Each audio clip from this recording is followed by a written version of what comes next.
Yeah, when we're 9-1 2 years ago and didn't finish, I thought, well, we just didn't finish well. Right. And so let's change a few things. Last year, 6-0, 10th in the country, and we got worse.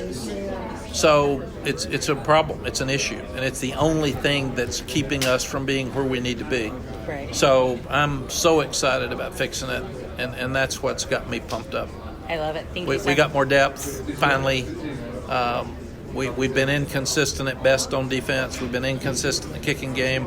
I feel like we're going to be better on both of those. We'll be different on offense, but the quarterbacks are good. We've got really good players around them. So I'm pumped. It's on us. It's on us to help them. You said to play more guys, Coach.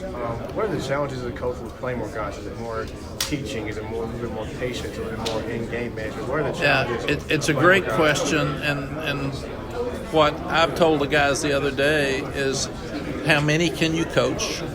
How many can you get ready to play? How many can you get in shape? And that's a great question. Like at linebacker, we've got 2. Do we need 4? Do we need 5? And do you have 4 with a 5th ready? So that's how many running backs can you play? How many receivers can you play? Because we've got 13 that can probably play. And we've told them, you all have to separate yourselves by showing us that you're going to be better than the other guy before we can separate you. You were saying just now it's the only thing you need to fix to get to where you want to be? Or were you referring to there? November, end of the season. And why? Because we're obviously in shape to start the season. We've been great the early parts of the season. We have not been good at the end. Every team I've ever coached has been good at the end. And we got to figure out the bowl games because we've never lost 4 in a row, and our best players aren't playing in the bowl games anymore. So by playing more players, you're going to have somebody more ready to play when those guys opt out, if they still opt out. So those are all things that we're looking at.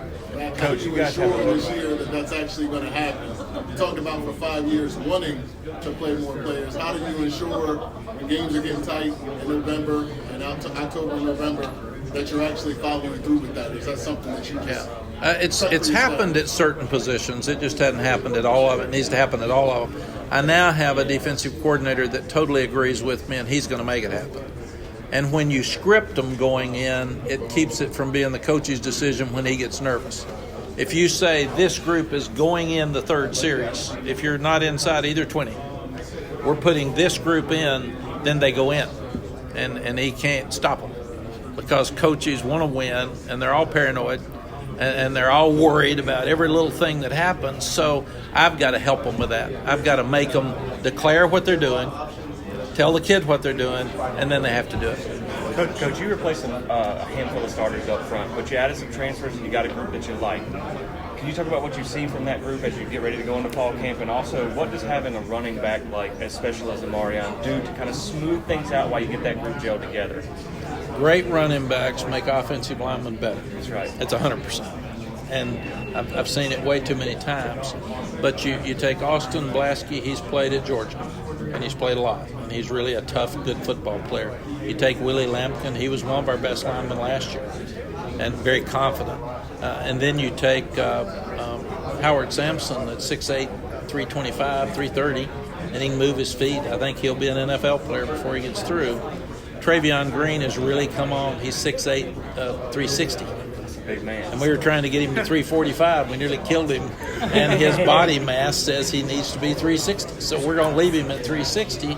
And then you bring in the transfer from Georgia Tech, Ja'Kai Leftwich. He's 6'6", 335. So we're bigger, we're stronger. We bring in a guy from a Division III program, that Jeff Greenberg, that we're really impressed with. And he can play backup center or guard. If he's good enough at center, you can move Blaskey to guard. So we looked at it yesterday. I think we have 9 that have a chance to play, and we've been playing with 7. So we're just finally getting some more depth. Coach, you talked to me about having that relationship with alumni. I'm curious, do you still keep up with guys like Colt McCoy and Jordan Shipley? Absolutely. I talk to them all the time. And it's usually more text than talk. They'll check in if they'll, like after today, I've got a text with them here today, said, I've heard that before, or something picking at me. But absolutely, I text with them all the time, and I know their birthdays and their anniversaries, and that's one of the joys of my life is to have a family that big. Mack, you guys haven't won the ACC since 1980. For UNC State, it's been since '79. Why do you think for both of those two, the two biggest ACC programs in the state, why has it been such a struggle to break through? Because Florida State's been better than the rest of us for most of the years that I was here, and Clemson's been better than most of us Wake and Duke before have done it. and after that, and Wake and Duke have done it, but once. So we need to do better. I think that's important for us. We want to win a championship, and it's probably harder now than it was back then when you added all the new teams. But it's still there for us to do. We had our chance 2 years ago. It kind of feels like you and State especially take turns being like the it team for the preseason. I think they're getting some hype this year. You guys have got the past couple of years.